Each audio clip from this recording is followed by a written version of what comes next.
Fox News senior judicial analyst, Judge Andrew Napolitano. Judge, good to see you. Good morning. Your thoughts on the ObamaCare unconstitutionality? I think it was absolutely the right decision. Now, you may say, look, the Supreme Court has already found this constitutional. How can a lower court, a trial judge, the Supreme Court found it constitutional. How can a lower court judge find it unconstitutional?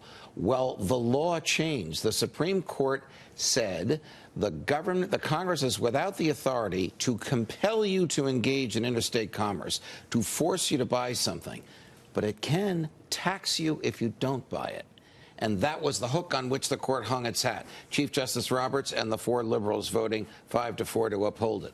When the Congress, under President Trump, removed the tax from the individual mandate, so if you don't have health insurance, if you don't comply, there's no tax penalty, then there is no constitutional hook for the court to hang its hat on. So this is an entirely new challenge based on the law as it exists today. I think it'll be upheld by the Supreme Court if John Roberts is intellectually honest, if he finds some other circuitous route by which to uphold this thing. Well, here's another route, and it's not circuitous, based on what the Wall Street Journal editorial writes today about this ruling, that millions of people now rely on Obamacare subsidies and rules, which argues against judges repealing the law by fiat, the so-called reliance interest.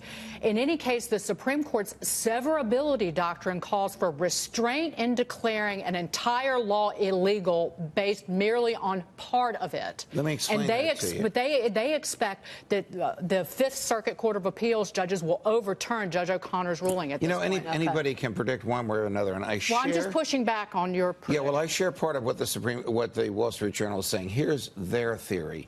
When a large segment of the public has come to rely on a governmental benefit, it is unfair for the courts to take that benefit away. It's up to the political branches who will bear the heat for taking away. The flip side of that is if the law is unconstitutional, the court cannot permit it to stand. I don't know which way the courts are going to go. But without the tax in there, and with the court already having ruled that Congress does not have the power to compel you to engage in interstate commerce, there's no constitutional basis for it to stand. It sounds cut and dry because of the tax. Yes. But we'll see if the Supreme Court rules But I'll say the tax is no longer a tax, but again, the individual mandate technically in the tax reform law wasn't done away with. It was just the tax part of it. So there's a legal line in way that the court upheld it. Remember, the original vote in the Supreme Court was 5-4 against.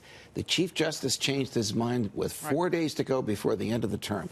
He walked to the other side of the courthouse to talk to his liberal colleagues and said, how can we save this? Because we, the court, shouldn't undo it. If Romney beats, it's 2012, Romney was winning in the polls. If Romney beats Obama, then the political branches can do it. It's a tax. The tax will uphold it. They quickly rewrote the opinions. To avoid upending it, and so will SCOTUS avoid upending it this time, assuming it goes that far? The reason the severability argument is very interesting. So the severability argument is this 2,700 pages, 2 pages of individual mandate.